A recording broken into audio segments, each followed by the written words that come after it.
Buenas noches, sean bienvenidos a la entrevista de Canal 6 Televisión. Eso sí, vamos a hacer un pequeño paréntesis en esa frenética actualidad de actividad política de las islas para hablar, eso sí, de una realidad. Nos ponemos serios y hablamos de miles de canarios, de miles de tinerfeños que conviven día a día con la pobreza, que por desgracia se encuentran en situación de exclusión social, pese a que ustedes, los televidentes, puedan oír o puedan leer esos mensajes a veces grandilocuentes de la clase política cuando se habla de esa recuperación económica. Por eso a veces falta salir un poco y palpar los problemas que se viven en la calle. Muchas preguntas y nos acompaña una voz más que autorizada. Es presidente regional de Cáritas, director de Cáritas Diocesana de Tenerife, Leonardo Ruiz del Castillo, a quien agradecemos que haya hecho un hueco en su agenda para compartir estos minutos de entrevista con todos nosotros. Muchas gracias y buenas noches a ustedes también por invitarme aquí a hablar un poco de la realidad, efectivamente, que estamos palpando no solamente en esta provincia, sino también en el resto del archipiélago. Pues para eso vamos, por lo tanto. Canarias, hablamos de la dimensión de la desigualdad, casi 600.000 canarios en situación de exclusión, un 7% de privación material severa, informes contundentes, tremendos de Cáritas, informe FOESA, también de la Red Europea de Lucha contra la Pobreza. ¿Qué mensaje se le puede lanzar a la ciudadanía y sobre todo para poder comprender esa complicadísima situación, insisto, en la que viven miles de canarios, Leonardo?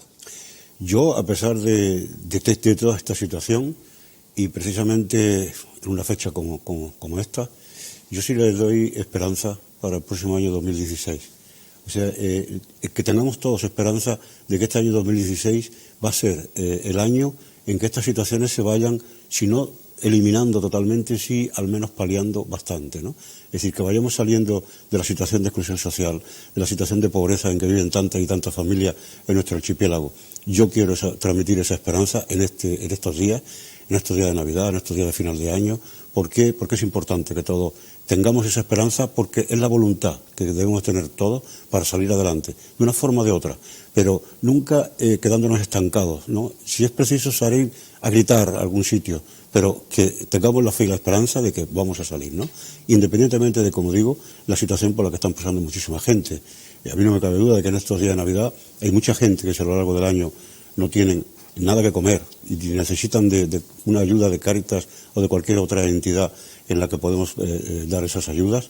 Lo están pasando muy mal. O sea, son familias en las que están viendo en televisión toda la cantidad de cosas que se nos presentan en los anuncios, en la publicidad y en algunas cosas que se nos da ahí de fiestas y demás de cara a estas Navidades, y que ellos precisamente no pueden participar de eso en modo alguno, en muchos casos, ¿no? Nosotros hemos hecho bastante y estamos haciendo bastante durante todas estas Navidades. Y también te quiero agradecer a nuestro pueblo esa solidaridad, porque sin ellos difícilmente nosotros podríamos atender lo que estamos atendiendo, tanto en una provincia como en otra de este archipiélago, ¿no? Es así, esa solidaridad de este pueblo. Pero parece ser, porque me lo han dicho algunas veces, se despierta la solidaridad en Navidad. Es cierto, por cierto modo, y valga esta redundancia, ¿no? Pero no, el pueblo canario es muy solidario a lo largo de todo el año. Como digo, gracias a esa solidaridad podemos seguir ayudando a muchas familias. Pero claro, se despierta muchísimo más la solidaridad en estas fechas. Y yo siempre digo, cuenten con las entidades como Cáritas y otras en que estamos ahí para cuando quieran hacer algún tipo de recogida de alimentos o de otras cosas, juguetes, etcétera, porque realmente nosotros, en el caso nuestro de Cáritas concretamente, tenemos nuestros modos de actuar y de trabajar con todas las familias, ¿no? Por tanto, yo siempre le digo que agradecemos esas iniciativas, pero por favor que nos consulten tanto a Cáritas como a cualquier otra entidad, porque luego nos vemos desbordados con lo que nos llega. Muy bien, situación de urgencia, incluso en una entrevista reciente que hicimos aquí en esta casa, el compañero Iván García y este humilde servidor, al presidente del gobierno, Fernando Clavijo, llegó a reconocer sin ningún tipo de tapujos que en Canarias se pasaba hambre. Cuesta a veces en la clase política que se reconozcan ciertos aspectos. El presidente del gobierno lo hizo aquí, sí, se pasa hambre en Canarias. Efectivamente, a mí me gusta muchísimo la actitud del presidente don Fernando Clavijo, porque está transmitiendo la realidad. Él no oculta la realidad, porque no debemos de ocultarla, porque es que entonces se está engañando a sí mismo y está engañando a su pueblo, que es el que le ha votado. Pero algunos lo hacen. Sí, algunos por desgracia lo hacen, pero él no. Y por eso me gusta, como digo, muchísimo la forma de actuar de él y de cómo está llevando adelante la dirección de este gobierno autonómico, ¿no?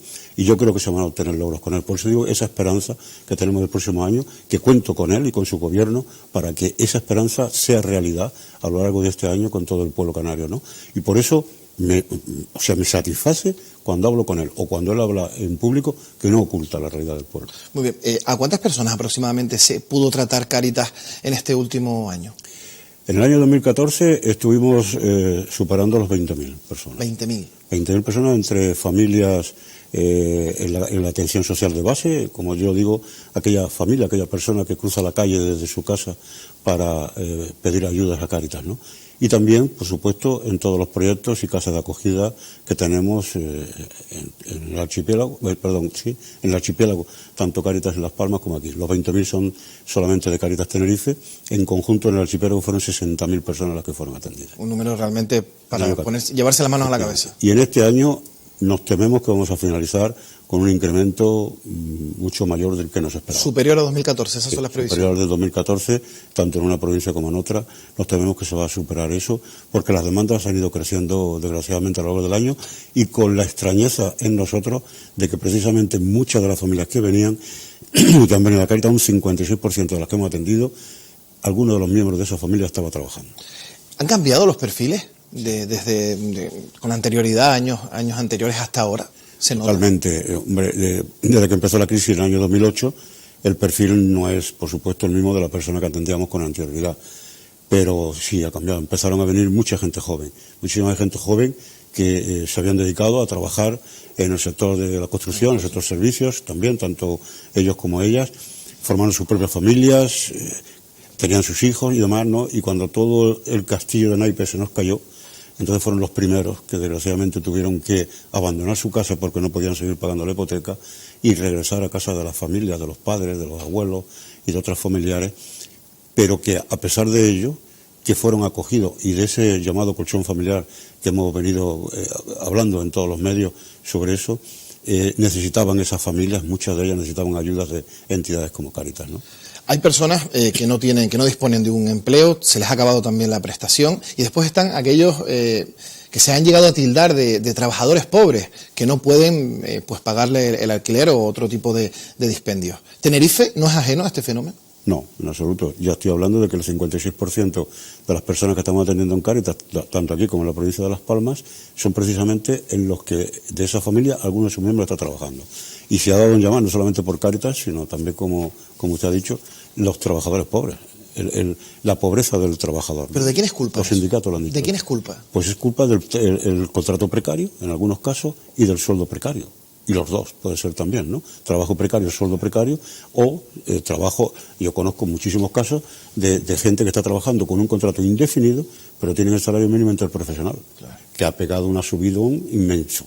Ha pegado una subida que he leído en la prensa, creo que fue ayer, que han subido muchísimo ese salario. Creo que están ya rozando lo que ha recomendado, creo que por 3 veces, la Unión Europea a España, en el sentido de que no puede ser el salario mínimo interprofesional inferior a unos 850 euros. Pero bueno, de los 648,60 del año 2015, pues en el 2016 creo que van a cobrar estas personas 6 euros más. 6 euros más, es realmente tremendo. Si lo comparamos con lo que se puede cobrar en el Reino Unido, que eran 1.580, no sé exactamente el dato, es realmente tremendo, ¿no? Es irrisorio, aunque es muy serio y no se debe uno de reír, porque efectivamente esas personas, yo la experiencia que tuve no hace mucho con una señora que estaba esperando ser atendida en una de las dependencias de Cáritas y comentaba a otras personas que había allí que sí, que su marido estaba trabajando, pero que cobraba ese sueldo. Y a ella en la cuenta le ingresaban 641 euros, porque de los descuentos de seguridad social del trabajador, más el IRPF que le pueda corresponder, esa es la cifra. Y decía, y pagamos 400 euros de alquiler. Y tengo 2 niños pequeños, menores de edad, de 8 y 9 años. Por supuesto, imposible que no pudiera acudir a Cáritas, no ya para finalizar el mes, sino para poder comenzarlo, ¿no? Es increíble cómo los abuelos han sido de alguna forma u otra los auténticos superhéroes, los sustentadores precisamente de hijos y de nietos. ¿Cómo han cambiado los parámetros, ¿no? Lo que hemos hablado del colchón familiar, ¿no? No cabe duda de que eso en toda España, no solamente en Canarias, sino en toda España, evitó un estallido social, porque si hubiese sido sin ese tipo de ayuda, la gente de qué comía, cómo vivía, ¿no? Era imposible salir adelante. Cambiemos de tercio. El Ayuntamiento de Santa Cruz presta servicio a aquellas personas sin hogar que conviven en la ciudad, pero le quiero preguntar, ¿cómo se materializa esa ayuda? Porque hemos conocido unos datos que ha aumentado esos ciudadanos sin hogar en la capital entre un 12 y un 15%. ¿Cómo se puede enfrentar Bueno, tengamos en cuenta que en lo que es el municipio de Santa Cruz de Tenerife, aproximadamente censados unos 210 personas en esa situación de sin hogar, ¿no? Entre el albergue municipal y las casas de acogida que tiene Cáritas dentro del municipio, pues aproximadamente duermen en la calle diariamente unos 50. De esos 50, pues un 10-12% más o menos son aquellas personas que no quieren ningún tipo de ayuda, no se dejan llevar a ningún tipo de centro. Ellos dicen que no quieren cumplir ninguna norma, cuando las normas mínimas que se tienen tanto en el albergue municipal como en las casas de acogida de Cáritas son aséate, ¿no? O sea, tienes que ducharte, te tienes que cambiar de ropa y tienes que respetar precisamente a las demás personas que están también durmiendo en esta casa, ¿no? Esas son las mínimas normas que hay, que son establecidas en cualquier otro sitio, incluso las tenemos en nuestra propia casa sin estar por escrito, ¿no? Entonces, salvo ese porcentaje que digo, el resto, esos 40 y tantas personas, pues desgraciadamente duermen en la calle esperando que tengan cabida en alguna de las casas de Cáritas o en el albergue. ¿Cómo cree usted que se debe solucionar el problema de esas personas que viven en las chabolas del Pancho Camurria? Porque el ayuntamiento les ha ofrecido también un alquiler, ¿verdad?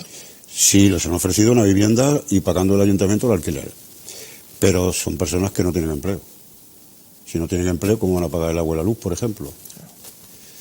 Y si tienen que pagar comunidad, es una vivienda, un edificio en el que hay que pagar comunidad. El ayuntamiento solo correría con los gastos de alquiler. Efectivamente. Claro. Entonces, difícilmente, muchos se han negado por esa situación. Otros, pues a lo mejor se han negado por otras causas que desconozco, ¿no? Pero yo sé de algunos que se han negado porque dicen, bueno, muy bien, perfecto, le agradezco al ayuntamiento que me pague el alquiler, pero ¿y el resto quién lo paga? Que yo no tengo empleo. Hombre, esa situación que habría, en primer lugar, se saldría adelante primeramente con la búsqueda de empleo de esas personas. Una vez que tengan el empleo, sí, denle ustedes una vivienda para que el alquiler, el primer año, por ejemplo, el ayuntamiento, hasta que esta persona o esta familia se pueda estabilizar, y entonces, bien, de acuerdo, y ya llegará un momento en que también pueda él pagar ese alquiler y ese agua y esa luz, ¿no? Pero yo creo que pasa por buscar un empleo primeramente. No puede ser, tenga usted la vivienda, yo le pago el alquiler, pero bueno, ¿y de qué vivo? ¿Y de qué voy a seguir yendo a que me den de comer en el albergue como ahora o en el comedor de la Noria, ¿no? Claro, es que oímos precisamente al alcalde, al señor Bermúdez, al alcalde de Santa Cruz, que no se contemplaba lo que usted está contando ahora mismo y daba la impresión de que bueno, se le estaba ofreciendo absolutamente todo y eran esas personas las que lo rechazaban pues por las razones que fueren, ¿no? Sí. Hombre, yo sé que algunas de las personas que hay allí, o sea, me han comentado, no lo sé de otra tinta, sino de comentarios que he tenido, en el sentido de que algunos tienen algún tipo de trabajo, aunque sea en la economía sumergida. Pues no lo sé, eso tampoco es un dato oficial que se pueda tener. No sé si el ayuntamiento pueda tener esos datos oficiales, el señor Bermúdez pueda tenerlo a lo mejor, y con conocimiento de causa habla en estos términos, ¿no? Pero yo sé de personas de allí y de otros lugares también, ha ido, además, en los que se le ha ofrecido. ¿Usted ha estado ahí? Sí, sí. Y que se les ha ofrecido la vivienda, pero a mí me han comentado y me consta que no tienen ningún tipo de ingreso. Tiene su lógica. Tiene su lógica. ¿Hay más voluntarios ahora que antes de la crisis? Usted habla de la solidaridad del pueblo canario, pero eso también se aprecia con hechos constatables, como puede ser que se incremente ese número de voluntarios. Tanto en la provincia de Las Palmas como en la de Santa Cruz de Tenerife se nos ha incrementado el número de voluntarios. La verdad que es importante porque sin ellos difícilmente también podemos llevar a cabo esta labor, ¿no? Claro. Nosotros, la cantidad de gente que está llegando a Cáritas, que ha llegado a Cáritas y que sigue llegando a Cáritas, sin ellos es imposible poder atenderles, ¿no? Gracias a ese voluntariado. Hay voluntarios en los que dedican muchísimas horas al día, otros que tienen un número determinado de horas, cada uno en función de sus necesidades. Generalmente son personas jubiladas, pero afortunadamente nos están llegando cada vez personas más jóvenes. En algunos casos, muchos casos, trabajando o estudiando y que dedican una parte de su tiempo también a ese voluntariado, ¿no? Es importante también que vayamos regenerando el voluntariado en todas las instituciones, no solamente en Cáritas, sino en todas con gente joven. Y afortunadamente, poquito a poco, pasito a pasito, como digo yo, lo vamos logrando. La verdad es que a los jóvenes se les entusiasma y se les anima a venir cuando conocen la realidad. Porque por mucho que le hablemos a ellos, por mucho que les digamos qué situación se está pasando, si realmente no lo conocen, no van. Y yo les he invitado, y les invito desde estos estudios también de esta televisión, les invito a que vayan a cualquier casa de Cáritas, cualquier centro de acogida, y se pongan en contacto con los responsables que estén allí y visiten, hablen y vean precisamente, por ejemplo, a esas personas que están en exclusión social y que están allí porque no tienen otro tipo de vivienda. Eso son las casas de acogida. Y luego, pues en cualquier otra Cáritas parroquial o arciprestal, que puedan sentarse con el voluntario que diariamente está atendiendo a muchas familias, desgraciadamente. Eso también le vendría bien. Yo creo que a algunos políticos que a veces la comodidad del sillón les impide ver, ¿verdad?, la realidad diaria. Muchas veces salimos a la calle los preelectorales, antes de las elecciones, y luego, como me dice mucha gente, me dice, bueno, sí, ahora mira, están por aquí en el mercado, por allí, en todos los barrios, pero ya no los vuelvo una vez hasta dentro de 4 años, ¿no? Desgraciadamente, esa es la sensación que tiene el pueblo, lo mismo que la tienen también de las personas que están, esos políticos que están dentro del Parlamento, ¿no? En alguna ocasión me dijeron, están en el búnker para no vernos, y cuando salen del búnker se meten en el coche con los cristales tintados para seguir sin vernos, ¿no? Eso me lo comentaba una persona en situación de sin hogar, ¿no?, de una casa de acogida de Cáritas. Y no es la realidad, porque conozco el trabajo y la situación y la dedicación que tienen muchos de ellos, y su implicación, pero es lo que transmiten a la sociedad. ¿Qué es lo primero que se le pasa por la cabeza cuando oye, insisto, ¿no?, en colación con lo que estamos hablando, algún político o algún empresario del tejido empresarial, del tejido comercial de Canarias, cuando habla de recuperación económica, cuando directamente se toca la macroeconomía y la microeconomía se deja de lado? Usted, que conoce perfectamente lo que ocurre día a día, ¿qué piensa? Bueno, yo pienso que efectivamente desconocen lo que es lo bajo, lo mínimo, lo menor, porque están en lo macro, ¿no? Entonces, al estar en lo macro, todo eso va muy bien, sube el IBEX, el otro va bien, en fin, todo va muy bien a nivel macro, pero todavía no se han hecho las políticas económicas adecuadas para esa microeconomía, que es la que tenemos que tener en cuenta para que se pueda producir empleo, porque si movemos la microeconomía, las pymes, que son las que siempre han generado más del 85% del empleo en España, precisamente esas son las que tienen que generar de nuevo ese empleo. Y para ello tienen que mover su economía. Si no venden. Ahora mismo, yo he visto hoy en los medios de comunicación, en televisión concretamente, que bueno, todas las tiendas llenas, todo el mundo comprando. Pero bueno, algún político ha dicho, no, claro, que como está creciendo el empleo, estamos creciendo la economía. Bueno, tengan ustedes en cuenta que lo que ha habido es que los bancos han abierto más la mano y a la persona que le tenían limitado el crédito de la tarjeta se lo han abierto el límite, y algunos que tenían mucho miedo, afortunadamente sin haber perdido nunca el empleo o teniendo una pensión adecuada, pues el miedo que tenían a consumir por si vamos a guardar por lo que pueda pasar mañana, y algunos otros que están trabajando también y ajustándose a lo mínimo imprescindible, se están entrando un poco en la confianza de gastar algo más, incluso algo más de lo mínimo necesario, ¿no? Entonces, ese es el movimiento tan grande que se está viendo ahora de ventas y de todo. Pero preguntémosle a cualquier comerciante, ese incremento de ventas, ¿cómo es? Claro. El 90% plástico, que es lo que le llega a la caja, ¿no? Claro. Ellos sí, van moviendo la economía, pero a lo mejor vamos a ver si a partir del mes de enero se puede pagar esas compras que se han hecho con el plástico, ¿no? Exactamente, eso ya sería otra cuestión y a tener bastante en cuenta. Desde Cáritas se ha defendido también que la situación de exclusión no obedece únicamente a la crisis económica, sino también es una cuestión de modelo. Sí, es un modelo económico que no va. Es decir, tengamos en cuenta que en estos años de crisis, del 2008 hasta ahora, el 20% han incrementado su riqueza las personas más ricas. Y claro, los que están en la situación más baja, los pobres, la han incrementado en signo contrario, en signo negativo. Han incrementado su pobreza en un 20%. Esas desigualdades que siempre han existido en España no se han corregido o no se han querido corregir precisamente con la situación de crisis en la que estamos padeciendo. Por eso las desigualdades van a seguir existiendo. Van a seguir existiendo mientras no se ponga cota a eso. Porque tengamos en cuenta que fiscalmente no se está trabajando con las personas que cobran más dinero. Hay un montón de formas de reducir impuestos ilegalmente, ¿no?, sino con las manos legales, con todos los temas legales que hay en el gobierno, para que quien más tiene pueda pagar menos impuestos. Ahora mismo los que estamos pagando impuestos somos los que tenemos una pensión y los que tienen un sueldo. Prácticamente, es que el 80%, leí en algún medio de comunicación, que el 80% de los impuestos a través del IRPF que se generan en España son de la clase trabajadora y de los pensionistas. ¿Qué hacemos con la economía sumergida? En Canarias representa aproximadamente el 28% del Producto Interior Bruto. Sí, hay casi 11.000 millones de euros ahí metidos. Pero la economía sumergida tiene dos vertientes fundamentales. La primera es aquella persona que no tiene empleo, generalmente mayores de 45 años, que desgraciadamente no van a conseguir un empleo más, porque si no consiguen los jóvenes con 29 y 30 difícilmente, y con estudios superiores, difícilmente lo pueden conseguir ellos, porque ya no prima lo de la experiencia y la mano de obra que se tiene, ¿no? Entonces, el que está en esa economía sumergida, ese albañil, ese fontanero, ese electricista, esa persona que se está buscando su garbanzo y que no viene a Cáritas, ni va a algún ayuntamiento a pedir ayuda, porque le basta con estar en esa economía sumergida, Ese no creo yo que se le pueda castigar ni se le deba castigar. Pero hay otra vertiente dentro de esa economía sumergida que son, afortunadamente, muy pocos, pero que hacen daño, empresarios que lo que están haciendo es del trabajador hacerle un esclavo. ¿Por qué? Pues porque le contratan por 4 horas y le hacen trabajar por 12, pero le pagan por 4. Eso sí hay que eliminarlo de la economía sumergida. Eso sí es lo que hay que eliminar, porque a los que están ahí dentro no les castiguemos con quitárselo. Démosles un empleo, si no queremos que estén ahí, que difícilmente lo van a conseguir, como digo, por la edad que tienen. Incluso el gobierno de Canarias también demostró que se habían aflorado el año pasado la lucha contra el fraude fiscal, aproximadamente unos 240, creo que eran millones de euros. Hay que atacar también, sobre todo... Efectivamente, todo eso. Lo que no se puede estar explotando al trabajador de esa forma.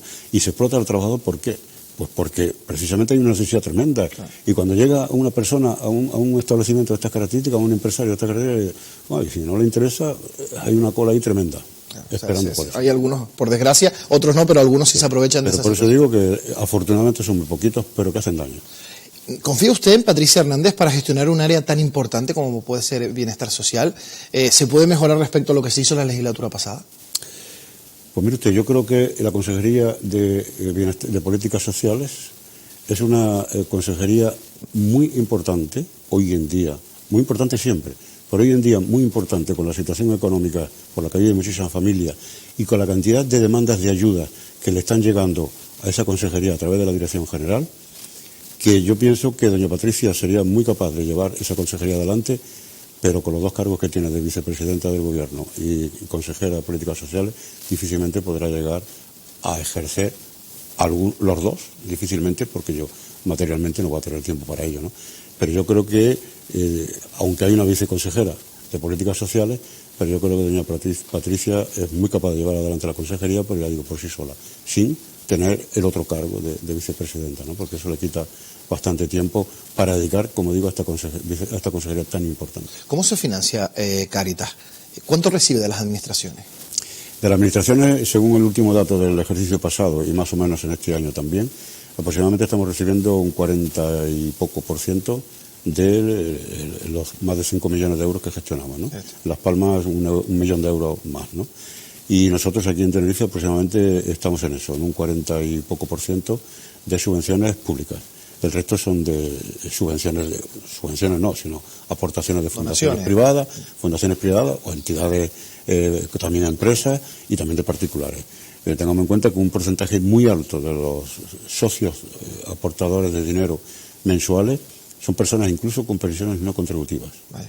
O sea, a lo mejor una cuota mensual de 10 euros, que para nosotros es muy importante porque es un eslabón muy importante en la cadena de esos ingresos que necesitamos, pero se hace ese sacrificio de quitarse de sus 300 y pico euros de una pensión no contributiva, 10 euros todos los meses, como me decía una señora, socia también en ese sentido de Cáritas, y con ese tipo de pensión me decía, es que aunque yo deje de comerme al mes 3 yogures, hay otros que no se los pueden comer sin mis 10 euros, ¿no? Entonces esa es esa solidaridad que digo yo, ¿no? El compartir, que es lo que proclamamos en Cáritas siempre. Nos interesa mucho más el que no nos diga usted, bueno, como esto me sobra, se lo voy a dar a otros que no tienen. No, comparte usted lo que tiene, porque creo que estamos en un momento en el que si no compartimos, como se sigue compartiendo, como todo esto que hemos dicho de ese colchón familiar, que no solamente estaban los hijos, los nietos, los sobrinos, los primos y los hermanos, sino también el vecino y el amigo que lo estaba pasando muy mal, eso es el compartir entre todos. Yo, por los años que tengo, recuerdo de niño, después de la Segunda Guerra Mundial y unos años después de la Guerra Civil y un montón de cosas, todo aquello del compartir. En mi casa se hacía una olla de comida y que sobraba, yo un día se le preguntaba a mi madre, ¿por qué hace tanta comida si no somos tantos para eso? Y bueno, es que hay otros que también necesitan comer, ¿no? Entonces, todo ese compartir que se ha hecho en otros tiempos, ahora también ha surgido ahí, ¿no? Y efectivamente ese compartir es el que es la meta que tenemos que tener en estos momentos para quienes no tienen nada. Y que cunda ese mensaje, que es bastante importante. Vamos terminando este tipo de entrevista.